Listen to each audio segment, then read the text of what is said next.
I personally always aspire to have a certain standard of excellence. Now, I'm saying excellence and not perfection. For me, it Yeah. is very important to always get better and better and learn and get better at what you do.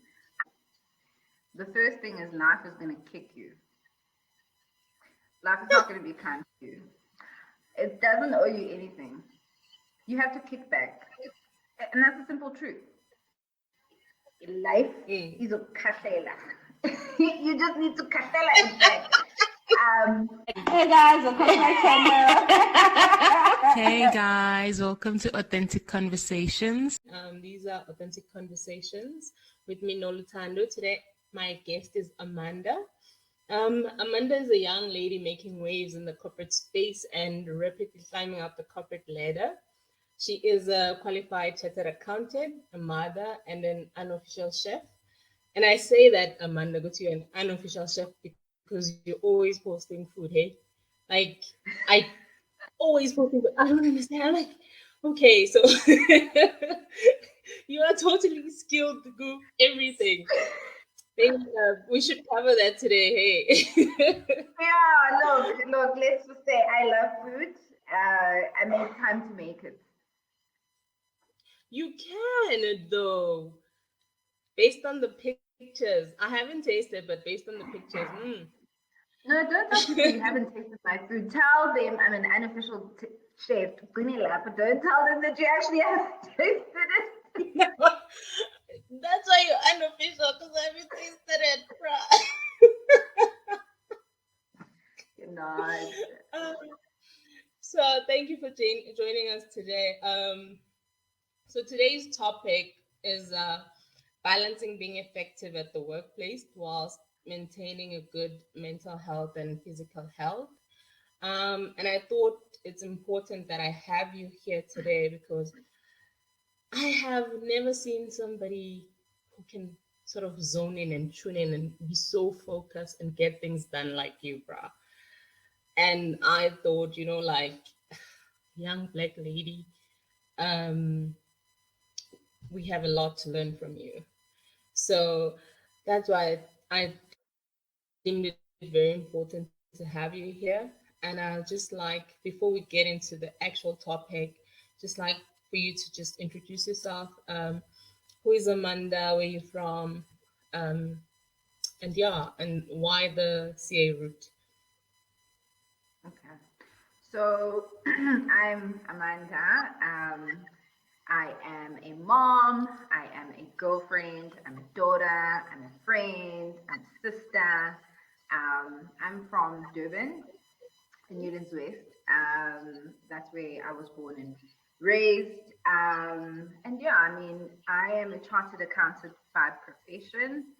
And really, very simply, I became a chartered accountant because one of my fellow students when I was in high school had a sister who was a chartered accountant, and and he would always go on about how it was great, and I liked accounting, so I went the route of chartered accountancy because I liked accounting, and my friend or student loved it, and also because the only other option that I had on the table was to become a chemical engineer. My dad was hell bent on me becoming a chemical engineer, and there was absolutely no way I was going to do that.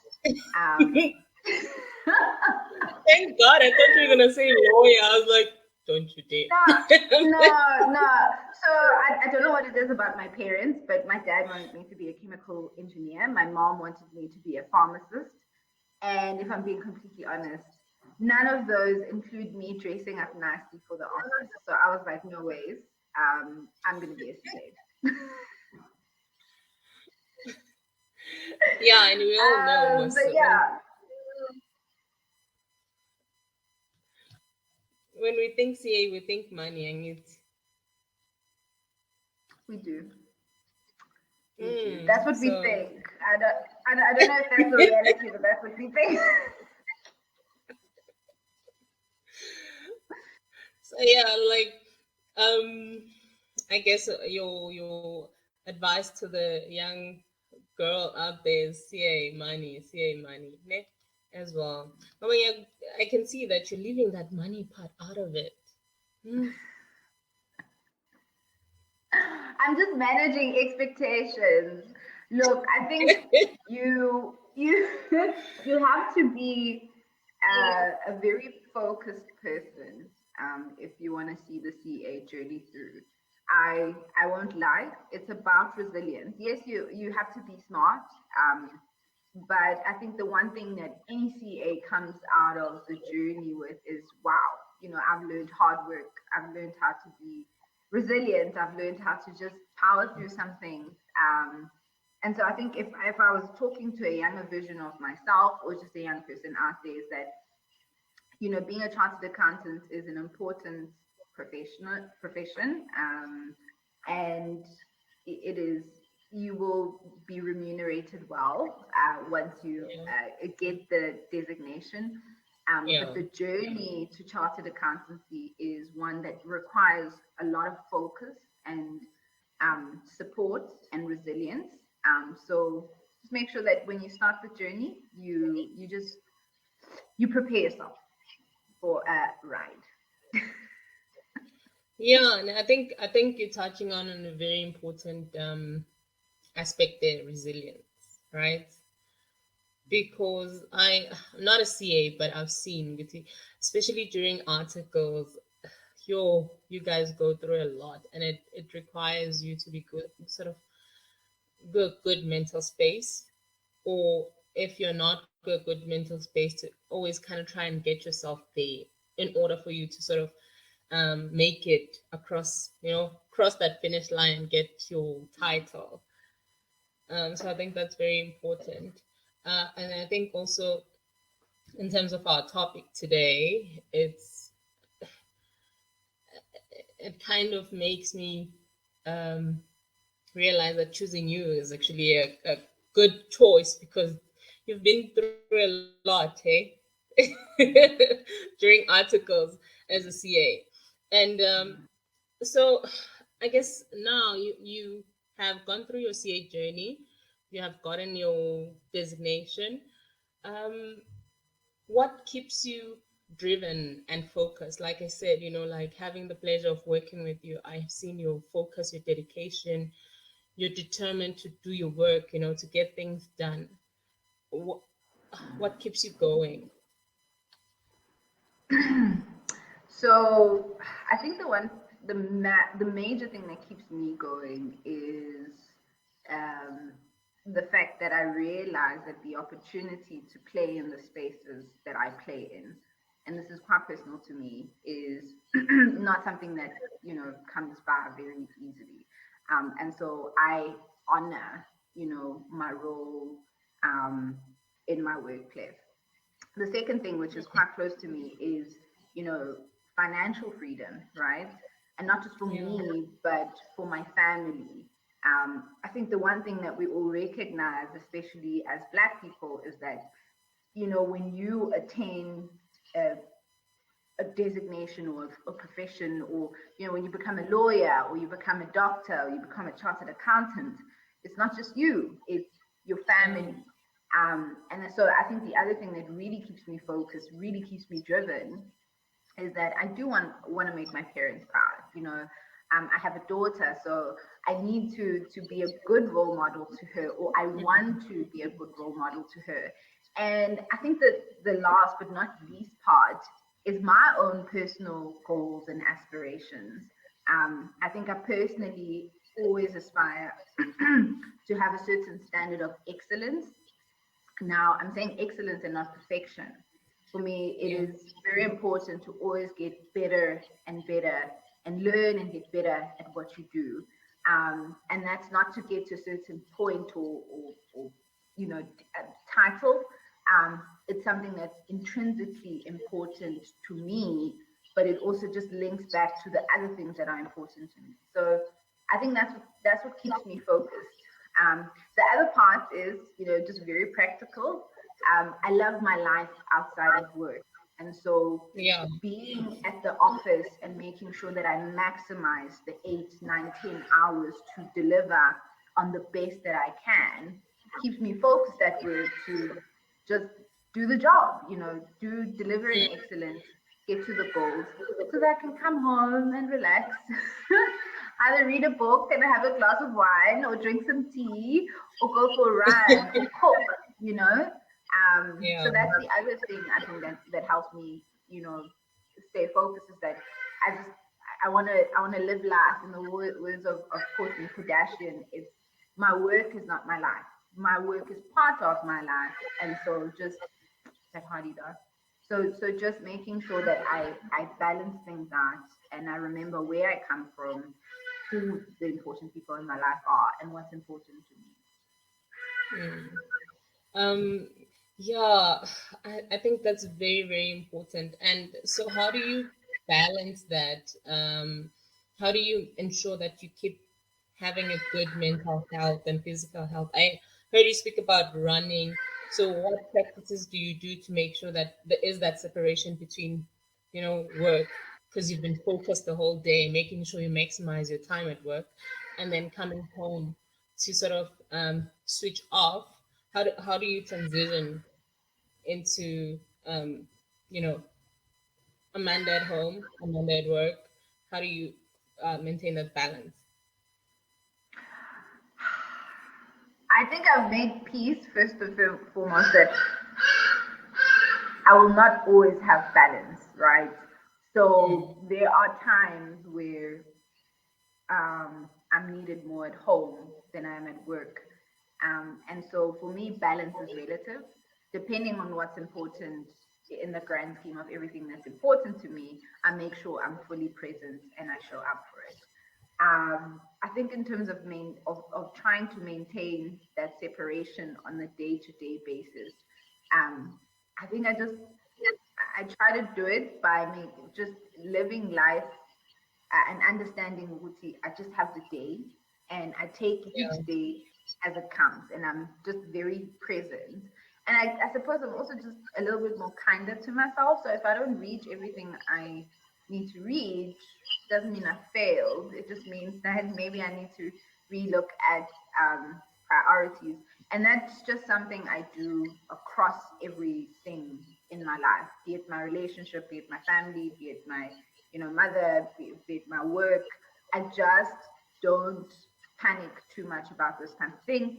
But also, like you highlight things like running. For me, running I do when I can to just, of course, keep in good physical shape, but to think things through. One of the things I love about running is that you actually process a lot of the junk that comes through in all aspects of your life. yeah, And I think that's an area that's helped. Things like gym as well. Reading books, whether it's a book about, it's a self-help book about how I can be more effective. And I think let me not underplay it. Books like Seven Habits of Highly Effective People. That was a book that really changed how I approach my life holistically, because it teaches mm, you that you're not just your work.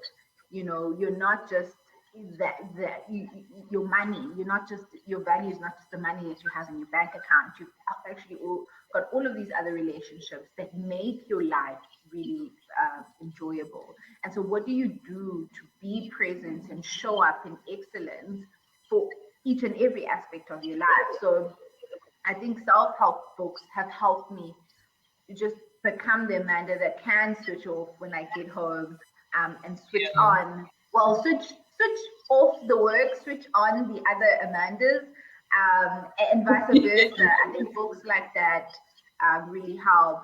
But I think the other really, really critical aspect of my life is my relationship with God.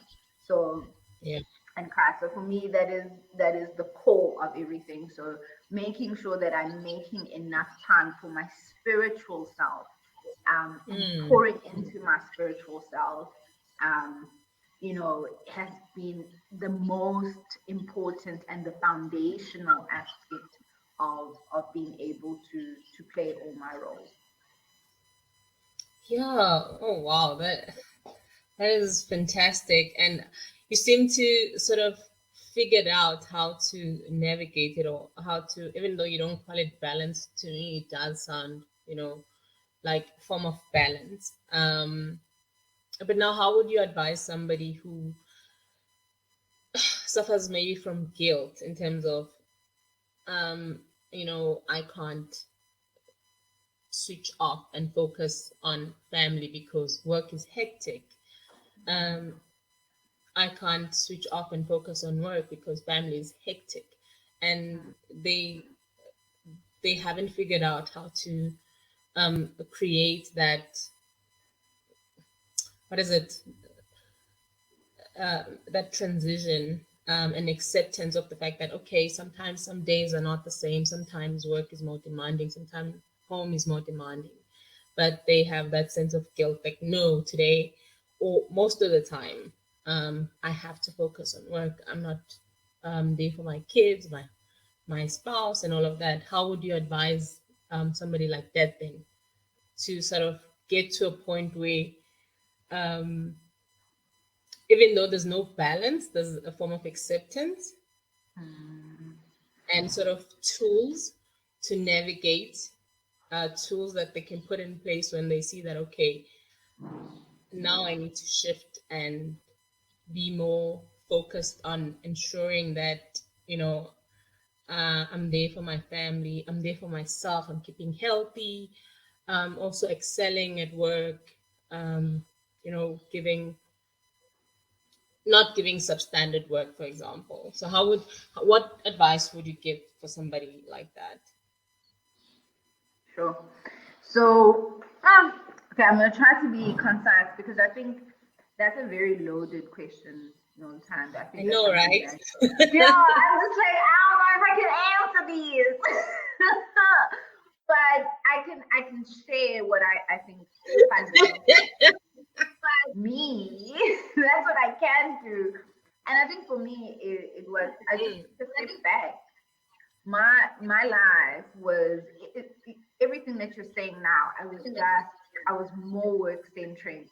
Everything else around me was not where I was not taking care of it. Work, work, work, work, work. Because the CA journey is quite hectic. You are working there. Um, and my advice to anyone who's going through that is, one, just accept the fact that you need help. Navigating the journey to finding a form of balance is very difficult. Everybody struggles with it. Um, and so just taking the time to get help, to help you see which are the areas that you are more centered on, which are the areas that you need to start working on balancing out, and then giving yourself time to try things, fail, try again, fail, try again, fail. Because the journey, I think, to having some sort of balance is not something you can do in a year. I'm, yeah. I mean, I can say I started my journey towards having better balance in 2018, beginning of 2018, and I'm still on that journey. It's still constantly being like, okay, these are the areas that are working, these are the areas that are not working. But I think what you mentioned at the beginning of your statement around guilt was so important, because I think guilt is the biggest thing that even stops you from trying. It's just like it just wants you to just sit there and be like guilty, guilty, guilty. But when you're sitting there and being guilty, you're not helping. You're not helping yourself. And Yeah. it's cliche, but you can't pour from an empty cup. You have to just pause and understand that I need help. I'm not coping. I'm just not coping. And maybe I just have very high expectations of myself, and everybody has very high expectations.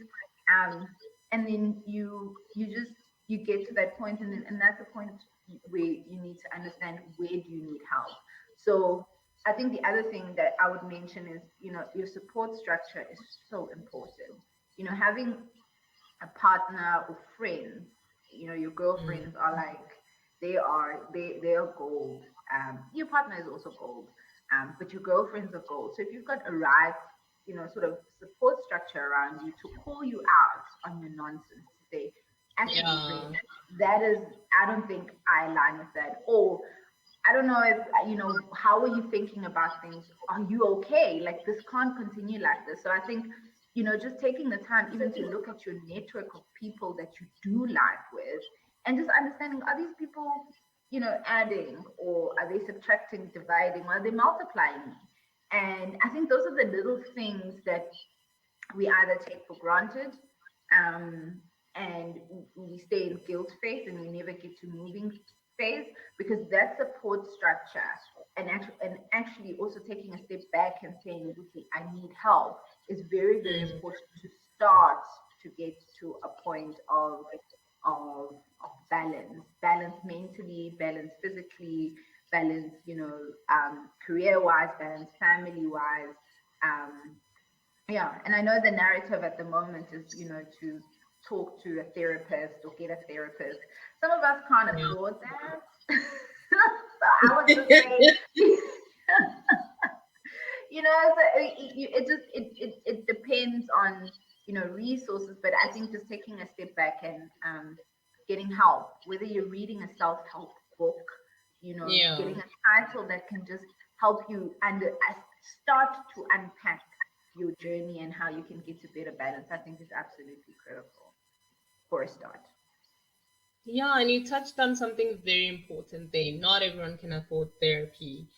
Um, but also, my personal view is that not everything requires therapy. Like you said, maybe how do you unpack it? Self help books. So, what books would you recommend that could that have helped you and maybe could help someone else who's finding it difficult to juggle the whole work home balance? Let's call it balance because there is no such thing. But yeah, that's the word for the day. Yes, there's no such thing. I think books like Seven Habits of Highly Effective People. It's an old book, but it's actually just, it's really helpful. Like, if you just read that book, I think, and you just internalize it and practically apply it, it it really helps with that journey. Um, yeah, I actually don't want to inundate people with too many books. Just read that book, and then I think Just that from there one. you can read just read one book. Oh, because that's the other thing. Like, we put so much pressure on ourselves to read all of these books, because just read one book, and practically apply it. One of my, I would say he's a good friend. One of the things he once told me, and he had read Seven Habits, he was like, "You've probably read all the books that you need to read so that you can pivot your life and you can live a completely different life." Um, and for me, when he said that, I was like, "Oh, this is quite deep." Um, but he was absolutely right. Yeah, and so let's get a bit more practical now. What tools or habits can people start applying to actually make sure that they're maximizing that 8 hour day? And I ask you because I've seen you, bruh. I've seen you do that 40, was it 45-minute 45 minutes, timer thing? Chris. Yeah. So you know what? I know you've got some, so share with us. I have to ask, didn't my alarms annoy you? Because every 45 minutes, everybody would hear my alarm going off, and then they'd see me standing up and taking a break. I think they inspired me more than anything because, and you would be so zoned in, like you'd be so focused, and I'm like, I can't do that. So it just shows that you're not wasting your time. It, you work like somebody with a purpose. You work like somebody who needs to get out of there after 5 and go home and you know take care of your home. So some of us, yeah, no, Oh man, oh, I love that someone wants to get out of there. So I mean, as shady as it sounds, and I hope none of my bosses ever see this, but I genuinely worked like I needed to get out of there at a certain time. So one of the practical habits I have is what you are referring to, Noluthando. So I would put a 45 minutes countdown on my phone. And for whatever task I was doing, I would give myself 45 minutes to fully apply myself. So no touching my phone, no responding to WhatsApp, Instagram, Facebook, checking LinkedIn, nothing. I would do focused work for 45 minutes. And I think there's like a scientific theory around 45 minutes and how it's optimal for the brain. Um, and so I would do that. But the other habit, I think, is every Sunday, plan your week. And I say Sunday because Saturday you just want to rest. Like I don't know if I'm the only one, but on Saturday I actually just I don't want to do anything. I just want to lay on my couch and maybe watch Real Housewives or something and not do anything. You know. But on Sunday, um, if you go to church, you go to church. Maybe you're spending time, a little more active time with your family, friends, etc., etc. But plan your week every week. Plan your week plan and not just plan your work week. So look at everything you have to do for work and plan that. But there's things you have to do for your family as well. There's things you have to do for yourself. To be like, okay, this week I aim to run 10 kilometers and maybe I'll do two a day. 2 kilometers is a lot and you're committing to something. Um, and so plan your week, but don't plan just your work week. Plan the other parts of your life. Like maybe your partner's birthday is coming up, so plan their thing, even 6 months before, it's okay, I want to do something for them. What do I need to keep doing per month so that I can get to the goal of doing something very nice for them? So I think planning is always important. But the tricky part, and I think this is the important part, but plan or accept that not everything is going to go according to plan. But that's now you during the week because you can aim to maybe someone want to there's a report you need to get out, but you'd communicated a deadline of Tuesday, but something happens on Monday that's more urgent, and now you can't meet your Tuesday deadline. So accept to look, it was out of my control. I had to deliver on something else. What do I need to communicate so that I can, get more time or we can reprioritize? So I think those are the two very practical things that you can do. Every week, plan, plan, plan, plan. Don't leave things for the last minute. And when you are actually executing on your work or executing on spending time with your partner or your family, just limit distractions. I think we live in a very, very distracted world. Um, I think obvious things like even planning when you're going to go on Instagram, especially if you have a goal in mind. So if I'm talking to someone who wants to become a lawyer like Noluthando, or you want to become a CA, you want to have a doctor, that is a goal that will take you about 7 years. But you have to be present, you have to be grinding every single day, and all of those days are going to add up to you getting there. So you can't be distracted in your everyday and think you're going to wake up and you're going to have attained what you want to attain. You have the present moment. So in the present moment, do that, be present. If it means, like me, you're setting up an alarm to say 45 minutes of no distraction because I just want to focus, then do that. You get through so much in 45 minutes of no distractions. You get through so much, and this includes emails. Like no, it's gonna die. Like unless you are doing brain surgery, you do not respond to that email immediately when it comes in. Nobody's gonna die. And so just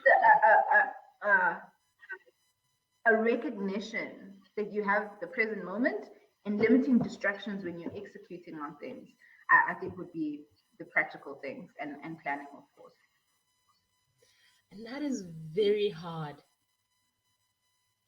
Like, I'm listening to you and saying, these are, I feel like I'm taking baby steps. I have started with the emails, like, no one's going to die. Mm. But it is so hard.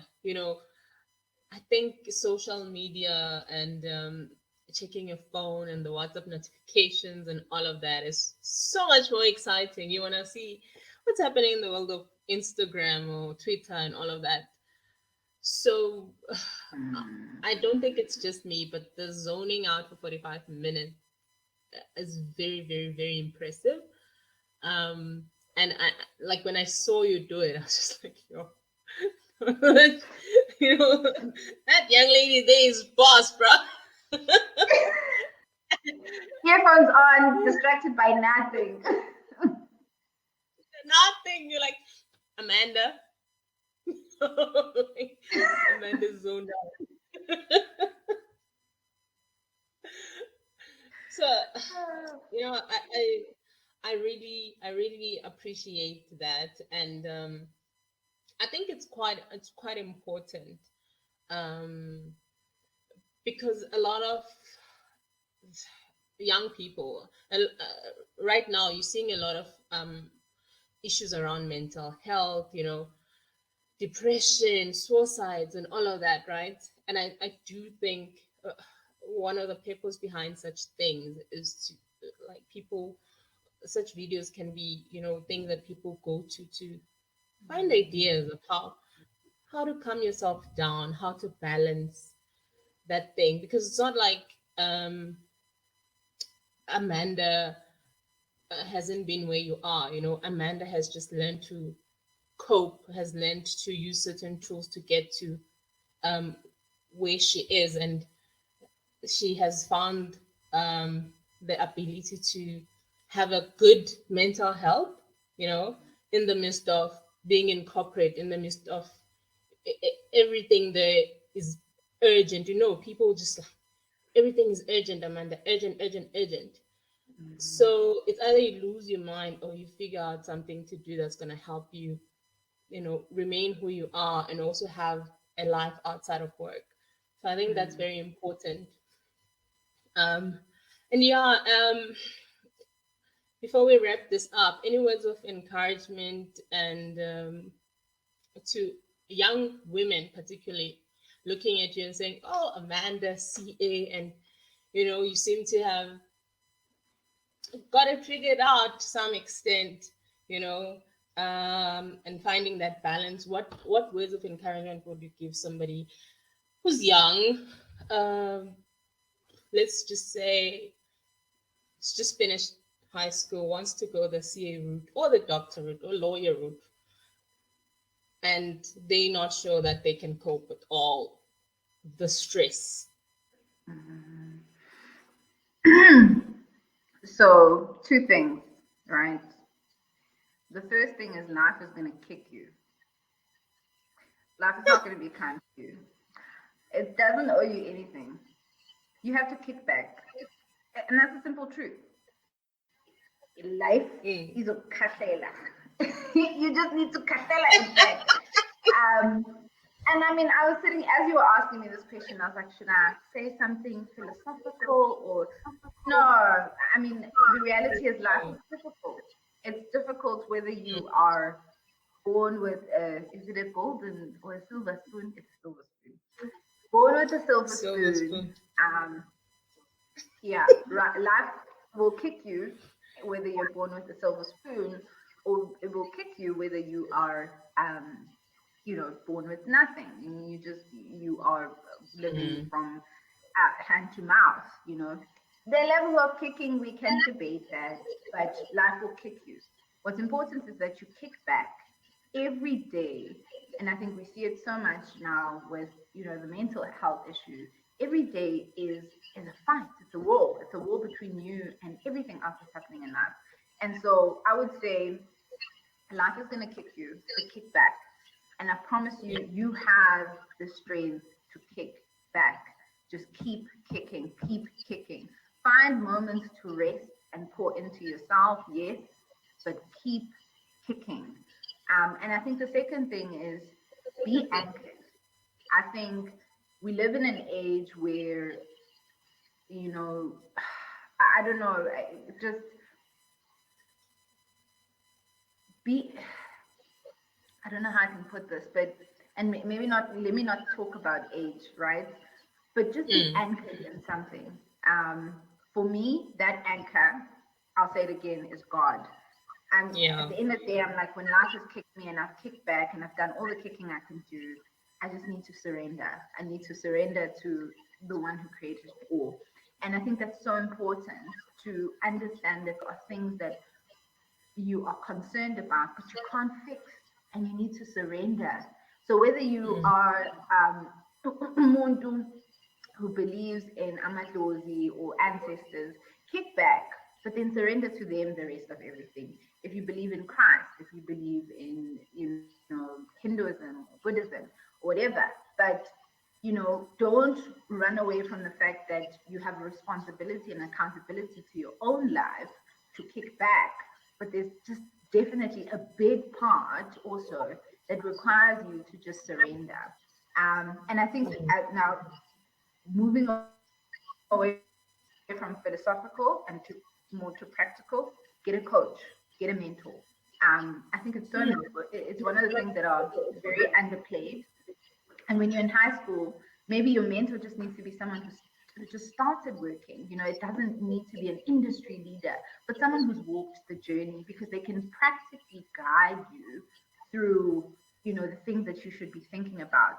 So I think that's another important piece is if you can talk to someone about the profession or the career that you want to get into, if you can reach out to Yeah. a company that is a big player and say, hey, I'm interested, do you guys offer anything around graduate program, around, go on those types of things, because I think they help, they broaden your understanding, or they help you understand whatever you want to get into.